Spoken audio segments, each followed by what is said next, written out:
Good morning. This one's hard to do.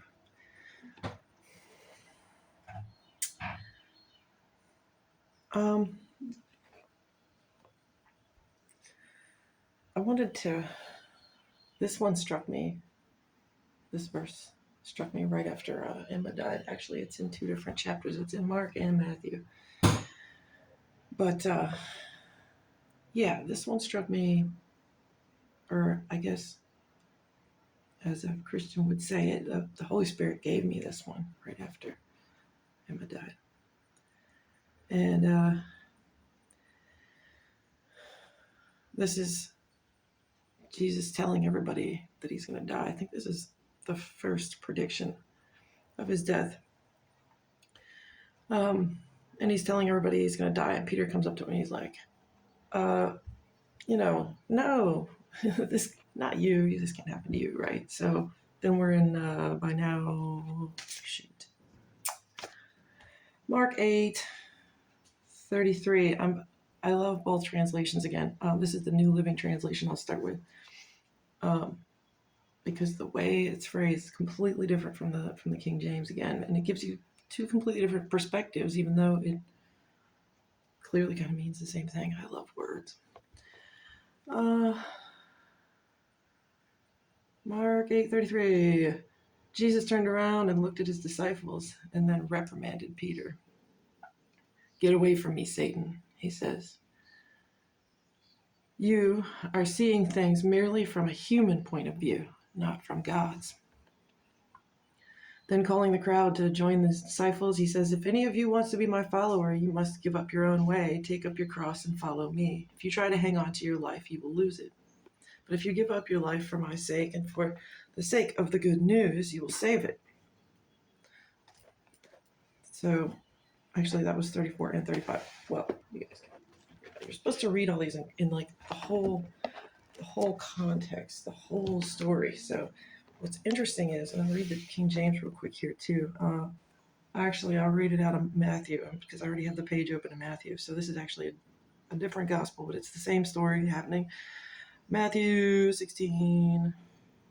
I'll start it right at 22 because it was the same place there. Peter took him and began to rebuke him, saying, "Be it far from thee, Lord, this shall not be unto thee."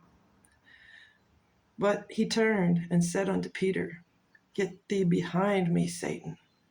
Thou art an offense to me, for thou savorest not those things that be of God, but those things that be of men." Pretty powerful stuff there. Then Jesus said unto his disciples, "If any man will come after me, let him deny himself, take up his cross, and follow me. For whosoever shall save his life shall lose it, and whosoever will lose his life for my sake shall find it." And then the fascinating part is in both gospels, he immediately after that goes and transfigures. So it's almost as if that was like Jesus' last temptation in a way. Well, I mean, I suppose he still has to. He does still ask for God to take his cup of suffering later on, but to stay here, and not drink that cup of suffering must have been a pretty good temptation to him. I mean, I know he was the perfect being and everything. It was the perfect beingness of it was that he made it through the temptation, not that he wasn't tempted in the first place, which I find really interesting. But the reason that verse hit me the most was not because I related to Jesus's perspective on that. I related to Peter more because, that selfishness of wanting that person you love to still be here. I definitely still fighting on a daily basis. And all the questions too, So I can testify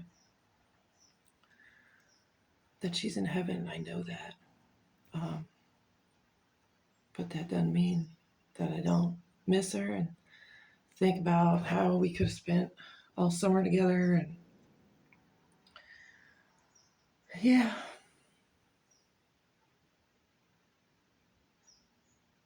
there's a lot more stories like in there, but I think I'm gonna save all that for the book. Right.